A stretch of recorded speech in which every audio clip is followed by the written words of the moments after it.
ಓಂ ಶಾಂತಿ. ತಾರೀಕು 26/3/2024 ಪ್ರಾತಃ ಮುರುಳಿ. ಮಧುರ ಮಕ್ಕಳೇ, ತಮ್ಮನ್ನು ತಾವು ಆತ್ಮ ಸಹೋದರ ಸಹೋದರರೆಂದು ತಿಳಿದು ಪರಸ್ಪರದಲ್ಲಿ ಆತ್ಮಿಕ ಪ್ರೇಮದಿಂದಿರಿ. ಸತೋಪ್ರಧಾನರಾಗಬೇಕೆಂದಿದ್ದರೆ ಯಾರದ್ದೇ ಬಲಹೀನತೆಗಳನ್ನು ನೋಡಬೇಡಿ.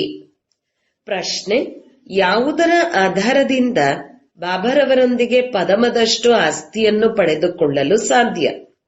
ಉತ್ತರ: ಬಾಬಾರವರಿಂದ ಪದುಮದಷ್ಟು ಆಸ್ತಿಯನ್ನು ಪಡೆಯಲು ನೆನಪಿನ ಯಾತ್ರೆಯಲ್ಲಿ ಇರಿ. ಒಬ್ಬ ತಂದೆಯನ್ನು ಹೊರತುಪಡಿಸಿ ಬೇರೆಲ್ಲ ವಿಚಾರಗಳನ್ನು ಮರೆಯಿರಿ. ಇಂತಹವರು ಈ ರೀತಿ ಮಾಡುತ್ತಾರೆ, ಇವರು ಹೀಗೆ, ಈ ವಿಚಾರಗಳಲ್ಲಿ ಸಮಯವನ್ನು ವ್ಯರ್ಥವಾಗಿ ಕಳೆಯಬೇಡಿ. ಗುರಿ ಬಹಳ ಉನ್ನತವಾಗಿದೆ.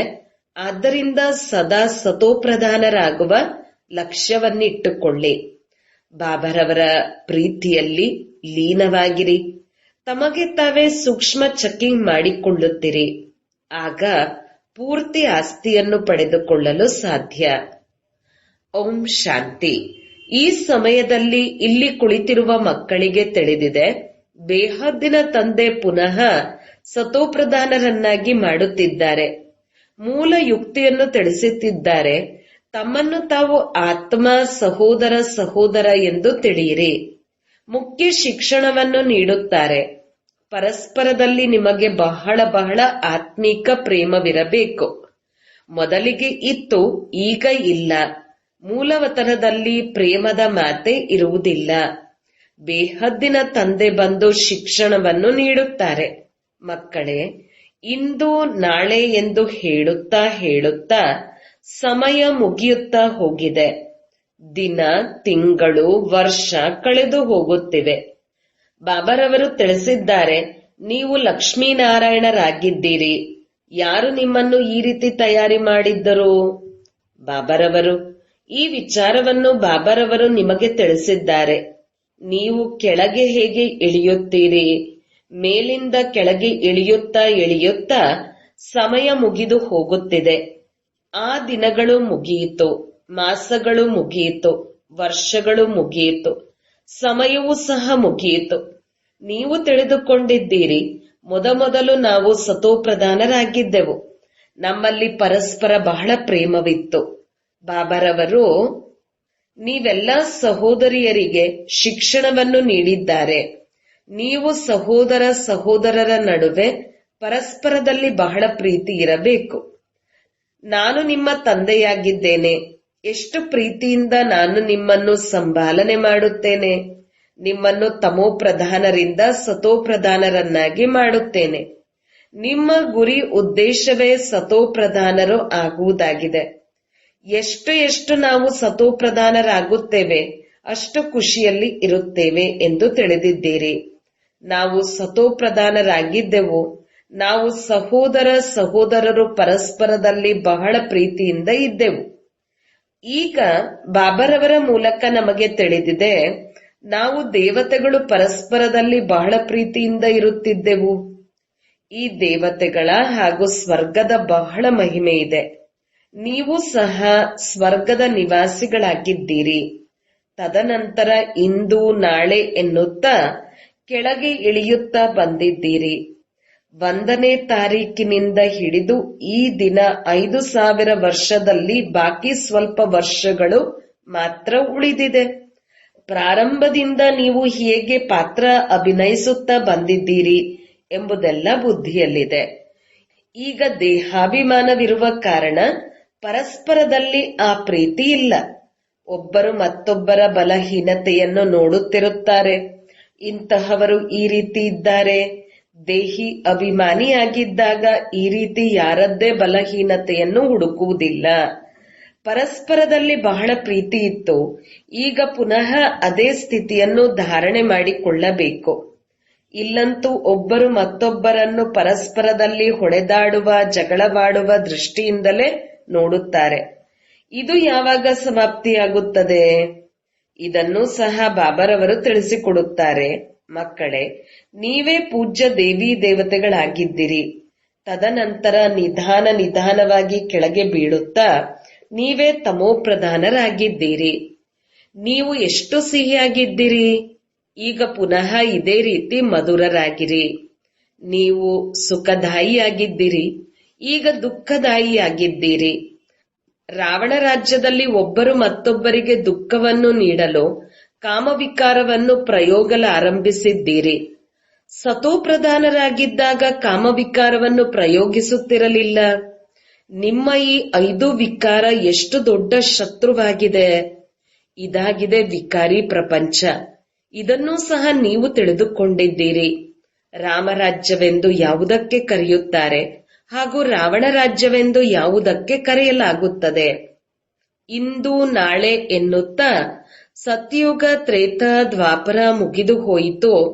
ಈಗ ಕಲಿಯುಗವೂ ಸಹ ಸಮಾಪ್ತಿಯಾಗುವಂತದ್ದಾಗಿದೆ. ನೀವೇ ಸತೋಪ್ರಧಾನರಿಂದ ತಮೋಪ್ರಧಾನರಾಗಿದ್ದೀರಿ. ನಿಮ್ಮ ಆತ್ಮಿಕ ಖುಷಿ ಮಾಯವಾಗಿದೆ. ನಿಮ್ಮ ಆಯಸ್ಸು ಸಹ ಚಿಕ್ಕದಾಗಿದೆ. ಈಗ ನಾನು ಬಂದಿದ್ದೇನೆ. ಅವಶ್ಯಕವಾಗಿ ನಿಮ್ಮನ್ನು ಸತೋಪ್ರಧಾನವನ್ನಾಗಿ ಮಾಡುತ್ತೇನೆ. ನೀವೇ ಕರೆದಿದ್ದೀರಿ, ಪತೀತ ಪಾವನ ಬನ್ನಿ. ಬಾಬಾ ತಿಳಿಸಿಕೊಡುತ್ತಾರೆ, 5000 ವರ್ಷಗಳ ನಂತರದಲ್ಲಿ ಸಂಗಮಯುಗ ಬಂದಾಗ ನಾನು ಬರುತ್ತೇನೆ. ಈಗ ನೀವು ತಮ್ಮನ್ನು ತಾವು ಆತ್ಮ ಎಂದು ತಿಳಿದು ತಂದೆಯನ್ನು ನೆನಪು ಮಾಡಿ. ಎಷ್ಟು ನೆನಪಿನಲ್ಲಿ ಇರುತ್ತೀರಿ ಅಷ್ಟು ಕಾಮನೆಗಳು ಹೊರಟು ಹೋಗುತ್ತದೆ. ನೀವು ಸತೋಪ್ರಧಾನವಾಗಿದ್ದಾಗ ನಿಮ್ಮಲ್ಲಿ ಯಾವುದೇ ಕಾಮನೆಗಳು ಇರುವುದಿಲ್ಲ. ನೀವು ತಮ್ಮನ್ನು ತಾವು ದೇವಿ ದೇವತೆಗಳೆಂದು ಕರೆಸಿಕೊಳ್ಳುತ್ತಿದ್ದೀರಿ. ಈಗ ಆ ಬಲಹೀನತೆಗಳನ್ನು ಹೇಗೆ ತೆಗೆದುಹಾಕಬೇಕು? ಅಶಾಂತಿ ಆತ್ಮಕ್ಕೆ ಆಗುತ್ತದೆ. ಈಗ ತಮ್ಮನ್ನು ತಾವು ಪರಿಶೀಲಿಸಿಕೊಳ್ಳಬೇಕು. ನಾವು ಅಶಾಂತರು ಏಕೆ ಆಗಿದ್ದೇವೆ? ನಾವು ಸಹೋದರರಾಗಿದ್ದಾಗ ನಮ್ಮ ನಡುವೆ ಬಹಳ ಪ್ರೀತಿ ಇತ್ತು. ಈಗ ಪುನಃ ತಂದೆ ಬಂದಿದ್ದಾರೆ, ಹೇಳುತ್ತಾರೆ ತಮ್ಮನ್ನು ತಾವು ಆತ್ಮ ಸಹೋದರ. ಈಗ ತಮ್ಮನ್ನು ತಾವು ಪರಿಶೀಲಿಸಿಕೊಳ್ಳಬೇಕಾಗಿದೆ. ನಾವು ಅಶಾಂತರು ಏಕೆ ಆಗಿದ್ದೇವೆ? ನಾವು ಸಹೋದರರಾಗಿದ್ದಾಗ ನಮ್ಮ ನಡುವೆ ಬಹಳ ಪ್ರೀತಿ ಇತ್ತು. ಈಗ ಪುನಃ ತಂದೆ ಬಂದಿದ್ದಾರೆ, ಹೇಳುತ್ತಾರೆ ತಮ್ಮನ್ನು ತಾವು ಆತ್ಮ ಸಹೋದರರೆಂದು ತಿಳಿಯಿರಿ. ಪರಸ್ಪರದಲ್ಲಿ ಪ್ರೀತಿಯಿಂದಿರಿ. ದೇಹಾಭಿಮಾನದಲ್ಲಿ ಬರುವುದರಿಂದ ಒಬ್ಬರು ಮತ್ತೊಬ್ಬರ ಬಲಹೀನತೆಯನ್ನೇ ನೋಡುತ್ತೀರಿ. ಬಾಬಾ ಹೇಳುತ್ತಾರೆ, ನೀವು ನಿಮ್ಮ ಶ್ರೇಷ್ಠ ಪದವಿಯನ್ನು ಪಡೆಯುವ ಪುರುಷಾರ್ಥವನ್ನು ಮಾಡಿರಿ. ನೀವು ತಿಳಿದುಕೊಂಡಿದ್ದೀರಿ, ನಮಗೆ ಬಾಬಾರವರು ಇಂತಹ ಆಸ್ತಿಯನ್ನು ನೀಡಿ ನಮ್ಮನ್ನು ಸಂಪನ್ನರನ್ನಾಗಿ ಮಾಡಿದ್ದರು. ಈಗ ಪುನಃ ಬಾಬಾರವರು ಬಂದಿದ್ದಾರೆಂದ ಮೇಲೆ ನಾವೇಕೆ ಅವರ ಮತದಂತೆ ನಡೆದು ಪುನಃ ಪೂರ್ತಿ ಆಸ್ತಿಯನ್ನು ಪಡೆಯಬಾರದು? ನಾವೇ ದೇವತೆಗಳಾಗಿದ್ದೆವು. ತದನಂತರ 84 ಜನ್ಮಗಳನ್ನು ಪಡೆದೆವು.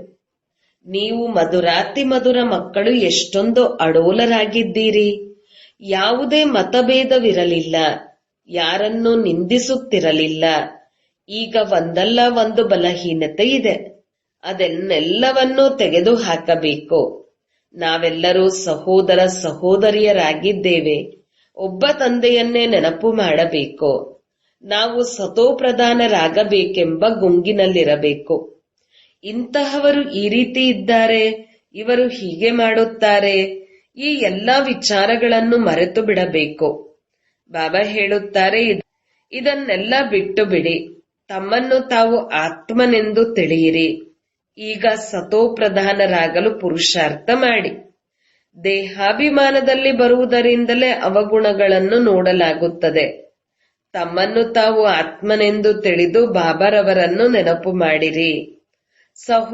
ಸಹೋದರರೆಂದು ನೋಡಿದಾಗ ಗುಣವೇ ಗುಣ ಕಂಡುಬರುತ್ತದೆ. ಸರ್ವರನ್ನು ಗುಣವಂತರನ್ನಾಗಿ ಮಾಡುವ ಪ್ರಯತ್ನ ಮಾಡಿರಿ. ಯಾರಾದರೂ ಉಲ್ಟಾ ಸುಲ್ಟಾ ಏನಾದರೂ ಮಾಡಲಿ ತಿಳಿದುಕೊಳ್ಳಬಹುದು, ಇವರು ತಮೋ ಅಥವಾ ರಜೋಗುಣಿಗಳಾಗಿದ್ದಾರೆ ಎಂದ ಮೇಲೆ ಅವಶ್ಯಕವಾಗಿ ಅವರ ನಡತೆ ಅಂತಹದ್ದೇ ಇರುತ್ತದೆ. ಎಲ್ಲಕ್ಕಿಂತ ಹೆಚ್ಚು ಗುಣ ಬಾಬಾರವರಲ್ಲಿದೆ. ಆದ್ದರಿಂದ ಬಾಬಾರವರಿಂದಲೇ ಗುಣಗ್ರಹಣ ಮಾಡಿಕೊಳ್ಳಿ. ಬೇರೆಲ್ಲ ವಿಚಾರವನ್ನು ಬಿಟ್ಟು ಬಿಡಿ. ಅವಗುಣವನ್ನು ಬಿಟ್ಟು ಗುಣವನ್ನು ಧಾರಣೆ ಮಾಡಿಕೊಳ್ಳಿ. ಬಾಬಾರವರು ಎಷ್ಟೊಂದು ಗುಣವಂತರನ್ನಾಗಿ ಮಾಡುತ್ತಾರೆ. ಹೇಳುತ್ತಾರೆ, ನೀವು ಮಕ್ಕಳು ಸಹ ನನ್ನ ಸಮಾನ ಗುಣವಂತರಾಗಬೇಕು. ಬಾಬಾರವರು ಸುಖದಾಯಿಯಾಗಿದ್ದಾರೆ. ನಾವು ಸಹ ಹೆಚ್ಚು ಗುಣ ಬಾಬಾರವರಲ್ಲಿದೆ. ಆದ್ದರಿಂದ ಬಾಬಾರವರಿಂದಲೇ ಗುಣಗ್ರಹಣವನ್ನು ಮಾಡಿಕೊಳ್ಳಿ. ಬೇರೆಲ್ಲ ವಿಚಾರವನ್ನು ಬಿಟ್ಟು ಬಿಡಿ. ಅವಗುಣಗಳನ್ನು ಬಿಟ್ಟು ಗುಣವನ್ನು ಧಾರಣೆ ಮಾಡಿಕೊಳ್ಳಿ. ಬಾಬಾರವರು ಎಷ್ಟೊಂದು ಗುಣವಂತರನ್ನಾಗಿ ಮಾಡುತ್ತಾರೆ. ಹೇಳುತ್ತಾರೆ, ನೀವು ಮಕ್ಕಳು ಸಹ ನನ್ನ ಸಮಾನ ಗುಣವಂತರಾಗಬೇಕು. ಬಾಬಾರವರು ಸುಖದಾಯಿಯಾಗಿದ್ದಾರೆ. ನಾವು ಸಹ ಸುಖದಾಯಿಯಾಗಬೇಕು. ಕೇವಲ ಇದೇ ನಶೆ ಇರಬೇಕು. ನಾವು ಸತೋಪ್ರಧಾನರಾಗಬೇಕು. ಬೇರೆ ಯಾವುದೇ ಮಾತುಗಳನ್ನು ಕೇಳಬೇಡಿ ಹಾಗೂ ನಿಂದನೆ ಮಾಡಬೇಡಿ. ಎಲ್ಲರಲ್ಲೂ ಒಂದಲ್ಲ ಒಂದು ಕಾಮನೆಗಳಿವೆ. ಯಾರೂ ತಿಳಿದುಕೊಳ್ಳಲು ಸಾಧ್ಯವಾಗದಂತಹ ಕಾಮನೆಗಳಿರುತ್ತದೆ. ಅನ್ಯರು ತಿಳಿದುಕೊಳ್ಳುತ್ತಾರೆ, ಇವರಲ್ಲಿ ಬಲಹೀನತೆಗಳಿವೆ. ಅವರು ತಮ್ಮನ್ನು ತಾವು ಬಹಳ ಒಳ್ಳೆಯವರೆಂದು ತಿಳಿದುಕೊಳ್ಳುತ್ತಾರೆ. ಆದರೆ ಒಂದಲ್ಲ ಒಂದು ಕಡೆ ಉಲ್ಟಾ ಮಾತುಗಳು ಹೊರಬಂದು ಬಿಡುತ್ತವೆ. ಸತೋಪ್ರಧಾನ ಸ್ಥಿತಿಯಲ್ಲಿ ಈ ವಿಚಾರವೇ ಇರುವುದಿಲ್ಲ. ಇದು ಬಲಹೀನತೆಯಾಗಿದೆ ಎಂಬುದು ತಿಳಿದುಕೊಳ್ಳದ ಕಾರಣ ತಮ್ಮನ್ನು ತಾವು ಬಹಳ ಒಳ್ಳೆಯವರು ಎಂದು ತಿಳಿದುಕೊಂಡಿದ್ದಾರೆ.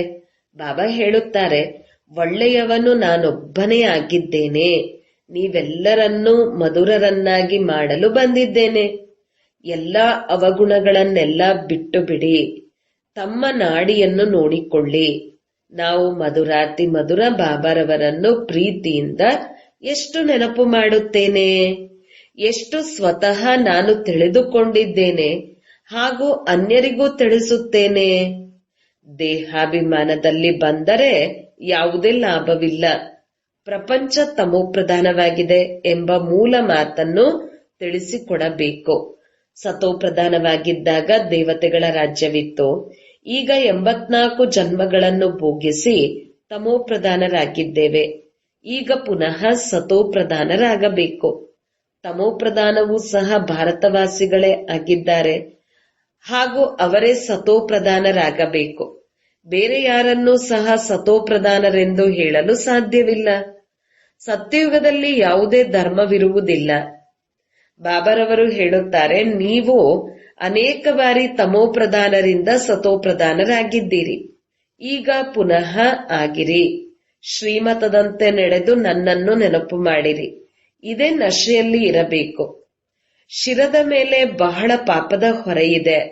ಬಾಬಾರವರು ಈಗ ಸುಜಾಗರೂಕರನ್ನಾಗಿ ಮಾಡಿದ್ದಾರೆ. ದೇವತೆಗಳ ಮುಂದೆ ಹೋಗಿ ಹೇಳುತ್ತಾರೆ, ನಾವು ವಿಕಾರಿಗಳಾಗಿದ್ದೇವೆ. ಏಕೆಂದರೆ ದೇವತೆಗಳಲ್ಲಿ ಪವಿತ್ರತೆಯ ಆಕರ್ಷಣೆ ಇದೆ. ಆದ್ದರಿಂದ ಅವರ ಸಮ್ಮುಖದಲ್ಲಿ ಹೋಗಿ ಹೇಳುತ್ತಾರೆ ಹಾಗೂ ಮನೆಗೆ ಹೋಗಿ ಮರೆತು ಬಿಡುತ್ತಾರೆ. ದೇವತೆಗಳ ಸಮ್ಮುಖದಲ್ಲಿ ಹೋದಾಗ ತಮ್ಮ ಮೇಲೆ ತಿರಸ್ಕಾರ ಉಂಟಾಗುತ್ತದೆ. ಮನೆಗೆ ಹೋದಾಗ ಯಾವುದೇ ತಿರಸ್ಕಾರ ಇರುವುದಿಲ್ಲ. ಇವರನ್ನು ಈ ರೀತಿ ತಯಾರಿಸುವವರು ಯಾರು ಎಂದು ವಿಚಾರವನ್ನೂ ಸಹ ಮಾಡುವುದಿಲ್ಲ. ಈಗ ಬಾಬಾರವರು ಹೇಳುತ್ತಾರೆ, ದೇವತೆಗಳಾಗಬೇಕೆಂದರೆ ಈ ವಿದ್ಯೆಯನ್ನು ಅವಶ್ಯಕವಾಗಿ ಓದಿ ಶ್ರೀಮತದಂತೆ ನಡೆಯಬೇಕು. ಮೊದಲಿಗೆ ಬಾಬಾರವರು ಹೇಳುತ್ತಾರೆ, ತಮ್ಮನ್ನು ಸತೋಪ್ರಧಾನರನ್ನಾಗಿ ಮಾಡಿಕೊಳ್ಳಬೇಕು. ಆದ್ದರಿಂದ ನನ್ನೊಬ್ಬ ತಂದೆಯನ್ನು ನೆನಪು ಮಾಡಿರಿ. ಬೇರೆ ಯಾವುದೇ ವಿಚಾರವನ್ನು ಅಲ್ಲಿಂದ ಇಲ್ಲಿಗೆ ಮಾಡಬೇಡಿ. ನಾವು ಈ ರೀತಿ ಆಗಬೇಕೆಂದು ತಮ್ಮದೇ ನಶೆಯಲ್ಲಿರಿ. ಬಾಬಾ ಹೇಳುತ್ತಾರೆ, ನೀವೇ ಆದಿ ಸನಾತನ ದೇವಿ ದೇವತಾ ಧರ್ಮದವರಾಗಿದ್ದಿರಿ. ತದನಂತರ ಎಲ್ಲಿಗೆ ಹೋದಿರಿ? ಇದಕ್ಕೆ 84 ಜನ್ಮಗಳ ಕಥೆಯನ್ನು ಬರೆಯಲಾಗಿದೆ. ಬಾಬಾರವರಿಂದ ಆಸ್ತಿಯನ್ನು ಪಡೆಯಬೇಕು. ಬುದ್ಧಿಯಲ್ಲಿ ಬರಬೇಕು. ನಿಂದನೆ ಸ್ತುತಿಯನ್ನಂತೂ ಮಾಡುತ್ತಲೇ ಇರುತ್ತಾರೆ. ವಾಸ್ತವದಲ್ಲಿ ಸ್ತುತಿಯಂತೂ ಇರುವುದೇ ಇಲ್ಲ, ನಿಂದನೆಯೇ ಇದೆ. ಒಂದು ಕಡೆ ಯಾರನ್ನು ಸ್ತುತಿಸುತ್ತಾರೆ ಅವರನ್ನೇ ಇನ್ನೊಂದು ಕಡೆ ನಿಂದನೆಯನ್ನು ಮಾಡುತ್ತಾರೆ. ಏಕೆಂದರೆ ತಿಳುವಳಿಕೆ ಇಲ್ಲ. ಒಂದು ಕಡೆ ಬಾಬಾರವರ ಮಹಿಮೆ ಮಾಡುತ್ತಾರೆ, ಇನ್ನೊಂದು ಕಡೆ ಸರ್ವವ್ಯಾಪಿ ಎಂದು ಹೇಳುತ್ತಾರೆ. ಕಲ್ಲು ಮುಳ್ಳಿನಲ್ಲಿ ಪರಮಾತ್ಮನಿದ್ದಾರೆ ಎಂದು ಹೇಳುವುದರಿಂದ ಪರಮಾತ್ಮನಿಂದ ವಿಮುಖರಾಗಿದ್ದಾರೆ. ವಿನಾಶಕಾಲೇ ವಿಪರೀತ ಬುದ್ಧಿ ವಿನಶ್ಯಂತಿ. ವಿನಾಶಕಾಲೆ ಪ್ರೀತಿ ಬುದ್ಧಿ ವಿಜಯಂತಿ. ಎಷ್ಟು ಸಾಧ್ಯ ಅಷ್ಟು ಪ್ರಯತ್ನ ಪಟ್ಟು ಬಾಬಾರವರ ನೆನಪನ್ನು ಮಾಡಬೇಕು. ಮೊದಲೆಲ್ಲ ನೆನಪು ಮಾಡಿದ್ದೀರಿ, ಆದರೆ ಅದು ವ್ಯಭಿಚಾರಿ ನೆನಪಾಗಿತ್ತು. ಬಹಳಷ್ಟು ಜನರನ್ನು ನೆನಪು ಮಾಡುತ್ತಿದ್ದರು. ಈಗ ಬಾಬಾರವರು ಹೇಳುತ್ತಾರೆ, ಅವ್ಯಭಿಚಾರಿ ನೆನಪನ್ನು ಮಾಡಿರಿ. ಕೇವಲ ನನ್ನೊಬ್ಬನನ್ನು ನೆನಪು ಮಾಡಿರಿ. ಭಕ್ತಿ ಮಾರ್ಗದಲ್ಲಿ ಅನೇಕ ಚಿತ್ರಗಳಿವೆ, ಅವುಗಳನ್ನೇ ನೀವು ನೆನಪು ಮಾಡುತ್ತಾ ಬಂದಿದ್ದೀರಿ. ಈಗ ಪುನಃ ಸತೋಪ್ರಧಾನರಾಗಬೇಕು. ನೆನಪು ಮಾಡಲು ಅಲ್ಲಿ ಭಕ್ತಿ ಮಾರ್ಗ ಇರುವುದೇ ಇಲ್ಲ. ಬಾಬಾರವರು ಹೇಳುತ್ತಾರೆ, ನಾವು ಸತೋಪ್ರಧಾನರು ಹೇಗೆ ಆಗಬೇಕು ಎಂದು ನಶೆ ಇರಬೇಕು. ಈ ಸೃಷ್ಟಿ ಚಕ್ರ ಹೇಗೆ ಸುತ್ತುತ್ತದೆ ಎಂಬ ಜ್ಞಾನ ನಿಮಗೆ ಸಿಕ್ಕಿದೆ. ಇದಂತೂ ಸಹಜವಾಗಿದೆ, ಒಳ್ಳೆಯದು. ಕೆಲವರಿಗೆ ಬಾಯಿಂದ ತಿಳಿಸಿ ಹೇಳಲು ಬಾರದೇ ಇರಬಹುದು, ಆದರೆ ಬುದ್ಧಿಯಲ್ಲಿ ಅವಶ್ಯಕವಾಗಿ ವಿಚಾರ ಬರುತ್ತದೆ. ನಾವು ಸತೋಪ್ರಧಾನರಿಂದ ತಮೋಪ್ರಧಾನರು ಹೇಗಾದೆವು? ಈಗ ಪುನಃ ಸತೋಪ್ರಧಾನರು ಅವಶ್ಯಕವಾಗಿ ಆಗಬೇಕು. ಒಂದು ವೇಳೆ ಯಾರಿಗಾದರೂ ಹೇಳಲು ಬರುವುದಿಲ್ಲವೆಂದರೆ ಹೇಳುತ್ತಾರೆ, ತಮ್ಮ ಅದೃಷ್ಟ ಹಾಗೂ ವಿಧಿ ಸಹ ಆಗಿದೆ. ಬಾಬಾರವರು ಬಹಳ ಸಹಜ ಉಪಾಯವನ್ನು ಹೇಳಿದ್ದಾರೆ. ಬ್ಯಾಡ್ಜ್ನ ಮೇಲೆಯೂ ಸಹ ತಿಳಿಸುವುದು ಸಹಜವಾಗಿದೆ. ಇವರಾಗಿದ್ದಾರೆ ಬೇಹದ್ದಿನ ತಂದೆ, ಇವರಿಂದಲೇ ಆಸ್ತಿ ಸಿಗುತ್ತದೆ. ಬಾಬಾರವರು ಅವಶ್ಯಕವಾಗಿ ಸ್ವರ್ಗದ ಸ್ಥಾಪನೆ ಮಾಡುತ್ತಾರೆ ಅಂದ ಮೇಲೆ ಅವಶ್ಯವಾಗಿ ಇಲ್ಲಿಯೇ ಸ್ಥಾಪಿಸುತ್ತಾರೆ. ಶಿವ ಜಯಂತಿ ಎಂದರೆ ಸ್ವರ್ಗದ ಜಯಂತಿ ಎಂದರ್ಥ. ಸ್ವರ್ಗದಲ್ಲಿ ದೇವಿ ದೇವತೆಗಳಿರುತ್ತಾರೆ. ಅವರು ಹೇಗೆ ತಯಾರಾದರು? ಅವರು ಈಗ ಸಂಗಮಯುಗದ ವಿದ್ಯಾಭ್ಯಾಸದಿಂದಲೇ ಆ ರೀತಿ ತಯಾರಾಗಿದ್ದಾರೆ. ನೀವು ಮಕ್ಕಳಿಗೆ ತಿಳುವಳಿಕೆ ಸಿಕ್ಕಿದೆ, ನಂತರ ಅನ್ಯರಿಗೂ ತಿಳುವಳಿಕೆಯನ್ನು ನೀಡಬೇಕು. ನಿಮ್ಮದು ಸಹಜ ಜ್ಞಾನ, ಸಹಜ ಯೋಗ ಹಾಗೂ ಸಹಜ ಆಸ್ತಿಯಾಗಿದೆ. ಆದರೆ ಇಲ್ಲಿ ಕೆಲವರು ಬಿಡುಗಾಸಿನಷ್ಟು ಆಸ್ತಿಯನ್ನು ಪಡೆಯುವವರು ಇದ್ದಾರೆ, ಹಾಗೂ ಪದಮದಷ್ಟು ಸಂಪಾದನೆಯನ್ನು ಮಾಡಿಕೊಳ್ಳುವವರೂ ಸಹ ಇದ್ದಾರೆ. ವಿದ್ಯೆಯೇ ಇದೆಲ್ಲದರ ಆಧಾರವಾಗಿದೆ. ನೆನಪಿನ ಯಾತ್ರೆಯಲ್ಲಿ ಬೇರೆಲ್ಲ ವಿಚಾರಗಳನ್ನು ಮರೆಯಿರಿ. ಇವರು ಹೀಗೆ, ಇವರು ಹಾಗೆ, ಇದರಲ್ಲಿ ಸಮಯವನ್ನು ವ್ಯರ್ಥವಾಗಿ ಕಳೆಯಬೇಡಿ. ಗುರಿ ಬಹಳ ಉನ್ನತವಾಗಿದೆ. ಸತೋಪ್ರಧಾನವಾಗುವುದರಲ್ಲಿಯೇ ಮಾಯೆಯು ವಿಘ್ನವನ್ನು ಹಾಕುತ್ತದೆ. ವಿದ್ಯೆಯಲ್ಲಿ ವಿಘ್ನವಿರುವುದಿಲ್ಲ. ಬಾಬಾರವರು ಹೇಳುತ್ತಾರೆ, ತಮ್ಮನ್ನು ತಾವೇ ನೋಡಿಕೊಳ್ಳಿರಿ, ನಮಗೆ ಎಷ್ಟು ಪ್ರೀತಿ ಇದೆ ಎಂದು. ಬಾಬಾರವರೊಂದಿಗೆ ಲೀನವಾಗಿರುವಷ್ಟು ಪ್ರೀತಿ ಇರಬೇಕು. ಕಲಿಸಿಕೊಡುವವರು ಬಾಬಾರವರಾಗಿದ್ದಾರೆ.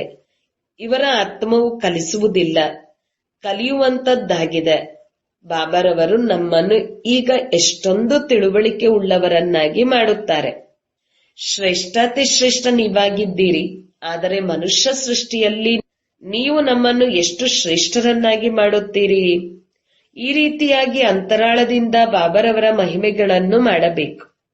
ಬಾಬಾ, ನೀವೆಷ್ಟು ಚಮತ್ಕಾರ ಮಾಡುತ್ತೀರಿ. ಬಾಬಾ ಹೇಳುತ್ತಾರೆ, ಮಕ್ಕಳೇ, ಖುಷಿಯಿಂದ ನೀವು ಪುನಃ ನಿಮ್ಮ ರಾಜ್ಯವನ್ನು ಪಡೆದುಕೊಳ್ಳಿರಿ ಹಾಗೂ ನನ್ನೊಬ್ಬನನ್ನು ನೆನಪು ಮಾಡಿರಿ. ತಮ್ಮೊಂದಿಗೆ ತಾವೇ ಶ್ರೇಷ್ಠಾತಿಶ್ರೇಷ್ಠ ನೀವಾಗಿದ್ದೀರಿ, ಆದರೆ ಮನುಷ್ಯ ಸೃಷ್ಟಿಯಲ್ಲಿ ನೀವು ನಮ್ಮನ್ನು ಎಷ್ಟು ಶ್ರೇಷ್ಠರನ್ನಾಗಿ ಮಾಡುತ್ತೀರಿ. ಈ ರೀತಿಯಾಗಿ ಅಂತರಾಳದಿಂದ ಬಾಬಾರವರ ಮಹಿಮೆಯನ್ನು ಮಾಡಬೇಕು. ಬಾಬಾ, ನೀವೆಷ್ಟು ಚಮತ್ಕಾರ ಮಾಡುತ್ತೀರಿ. ಬಾಬಾ ಹೇಳುತ್ತಾರೆ, ಮಕ್ಕಳೇ, ಖುಷಿಯಿಂದ ನೀವು ಪುನಃ ನಿಮ್ಮ ರಾಜ್ಯವನ್ನು ಪಡೆದುಕೊಳ್ಳಿರಿ ಹಾಗೂ ನನ್ನೊಬ್ಬನನ್ನು ನೆನಪು ಮಾಡಿರಿ. ತಮ್ಮೊಂದಿಗೆ ತಾವೇ ಕೇಳಿಕೊಳ್ಳಿರಿ, ನಾವು ಬಾಬಾರವರನ್ನು ಎಷ್ಟು ನೆನಪು ಮಾಡುತ್ತೇವೆ. ಹೇಳಲಾಗುತ್ತದೆ, ಖುಷಿಗಿಂತ ಔಷಧಿ ಬೇರೊಂದಿಲ್ಲ. ಬಾಬಾರವರೊಂದಿಗೆ ಮಿಲನ ಮಾಡುವ ಖುಷಿ ಇದೆ, ಆದರೆ ಇಷ್ಟೊಂದು ಖುಷಿ ಮಕ್ಕಳ ಅಂತರಾಳದಲ್ಲಿ ಇರುವುದಿಲ್ಲ. ಇಲ್ಲವಾದರೆ ಬಹಳ ಖುಷಿಯಿಂದಿರಬೇಕು. ವಿವೇಕ ಹೇಳುತ್ತದೆ, ಈ ವಿದ್ಯೆಯಿಂದ ನಾವು ರಾಜರಾಗುವವರಾಗಿದ್ದೇವೆ. ಬೇಹದ್ದಿನ ತಂದೆಗೆ ನೀವು ಮಕ್ಕಳಾಗಿದ್ದೇವೆ. ಸುಪ್ರೀಂ ಬಾಬಾ ನಮಗೆ ಓದಿಸುತ್ತಿದ್ದಾರೆ. ಬಾಬಾರವರು ಎಷ್ಟು ದಯಾಹೃದಯಿಯಾಗಿದ್ದಾರೆ. ಹೇಗೆ ಕುಳಿತು ನೀವು ಮಕ್ಕಳಿಗೆ ಹೊಸ ಹೊಸ ವಿಚಾರಗಳನ್ನು ತಿಳಿಸಿಕೊಡುತ್ತಾರೆ. ಈಗ ನಿಮ್ಮ ಬುದ್ಧಿಯಲ್ಲಿ ಬಹಳ ಹೊಸ ಹೊಸ ಮಾತುಗಳಿವೆ. ಇವು ಯಾರ ಬುದ್ಧಿಯಲ್ಲಿಯೂ ಇಲ್ಲವಾಗಿದೆ. ಒಳ್ಳೆಯದು. ಮಧುರಾತಿ ಮಧುರ ಅಗಲಿ ಸಿಕ್ಕಿರುವ ಮಕ್ಕಳ ಪ್ರತಿಯಾಗಿ ಮಾತಾಪಿತಾ ಬಾಬ್ದಾದರವರ ನೆನಪು, ಪ್ರೀತಿ ಹಾಗೂ ಶುಭೋದಯಗಳು. ಆತ್ಮಿಕ ತಂದೆಯಿಂದ ಆತ್ಮಿಕ ಮಕ್ಕಳಿಗೆ ನಮಸ್ತೆ. ಧಾರಣೆಗಾಗಿ ಮುಖ್ಯ ಸಾರ. 1. ದೇಹಿ ಅಭಿಮಾನಿ ಸ್ಥಿತಿಯನ್ನು ಧಾರಣೆ ಮಾಡಿಕೊಂಡು ಸುಖದಾಯಿಯಾಗಬೇಕು. ಯಾರದ್ದೇ ಬಲಹೀನತೆಗಳನ್ನು ನೋಡಬಾರದು. ಪರಸ್ಪರದಲ್ಲಿ ಬಹಳ ಬಹಳ ಪ್ರೀತಿಯಿಂದ ಇರಬೇಕು. ಮತಭೇದದಲ್ಲಿ ಬರಬಾರದು. 2. ಬೇರೆಲ್ಲ ವಿಚಾರಗಳನ್ನು ಮರೆತು ಒಬ್ಬ ತಂದೆಯಿಂದ ಗುಣಗ್ರಹಣ ಮಾಡಿಕೊಳ್ಳಬೇಕು. ಸತೋ ಪ್ರಧಾನರಾಗುವ ಚಿಂತನೆಯಲ್ಲಿರಬೇಕು. ಯಾರದ್ದೇ ಮಾತುಗಳನ್ನು ಕೇಳಿಸಿಕೊಳ್ಳಬಾರದು, ನಿಂದಿಸಬಾರದು. ತಮಗೆ ತಾವೇ ಬುದ್ಧಿವಂತನೆಂದು ತಿಳಿದುಕೊಳ್ಳಬಾರದು. ವರದಾನ: ಸಮಯ ಪ್ರಮಾಣ ಸ್ವಯಂ ಅನ್ನು ಚೆಕ್ ಮಾಡಿಕೊಂಡು ಚೇಂಜ್ ಆಗುವಂತಹ ಸದಾ ವಿಜಯ ಶ್ರೇಷ್ಠ ಆತ್ಮಭವ. ಯಾರು ಸತ್ಯ ರಾಜಯೋಗಿಗಳಾಗಿದ್ದಾರೆ ಅವರು ಎಂದೂ ಯಾವುದೇ ಪರಿಸ್ಥಿತಿಯಲ್ಲಿ ವಿಚಲಿತರಾಗಲು ಸಾಧ್ಯವಿಲ್ಲ. ಆದ್ದರಿಂದ ತಮ್ಮನ್ನು ಸಮಯ ಪ್ರಮಾಣ ಇದೇ ರೀತಿಯಲ್ಲಿ ಚೆಕ್ ಮಾಡಿಕೊಳ್ಳಿ ಮತ್ತು ಚೇಂಜ್ ಆಗಿ. ಏಕೆಂದರೆ ಸಮಯ ಪ್ರಮಾಣ ಕರ್ತವ್ಯ ಮಾಡುವವರದೇ ಸದಾ ವಿಜಯಿಯಾಗುವುದು. ಆದ್ದರಿಂದ ಸದಾ ವಿಜಯಿ ಶ್ರೇಷ್ಠ ಆತ್ಮ ಆಗಿ ತೀವ್ರ ಪುರುಷಾರ್ಥದ ಮೂಲಕ ನಂಬರ್ 1 ನಲ್ಲಿ ಬಂದು ಬಿಡಿ. ಸ್ಲೋಗನ್: ಮನಸ್ಸು ಬುದ್ಧಿಯನ್ನು ನಿಯಂತ್ರಣ ಮಾಡುವ ಅಭ್ಯಾಸವಿದ್ದಾಗ ಸೆಕೆಂಡಿನಲ್ಲಿ ವಿದೇಹಿಗಳಾಗಲು ಸಾಧ್ಯ. ಓಂ ಶಾಂತಿ.